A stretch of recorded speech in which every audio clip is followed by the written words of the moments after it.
winah iya wah yaning wigati rumawaing kodrat dibanding judul kang pinesti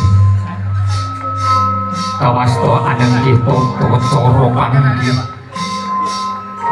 pangudi amrit dambo ing pemanggih winastan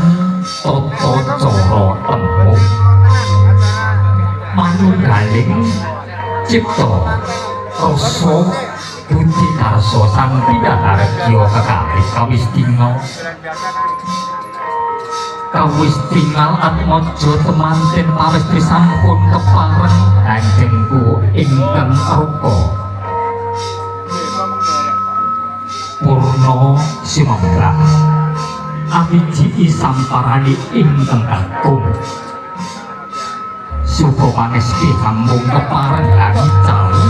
saliring sukerto tulus ulya manggi raharjo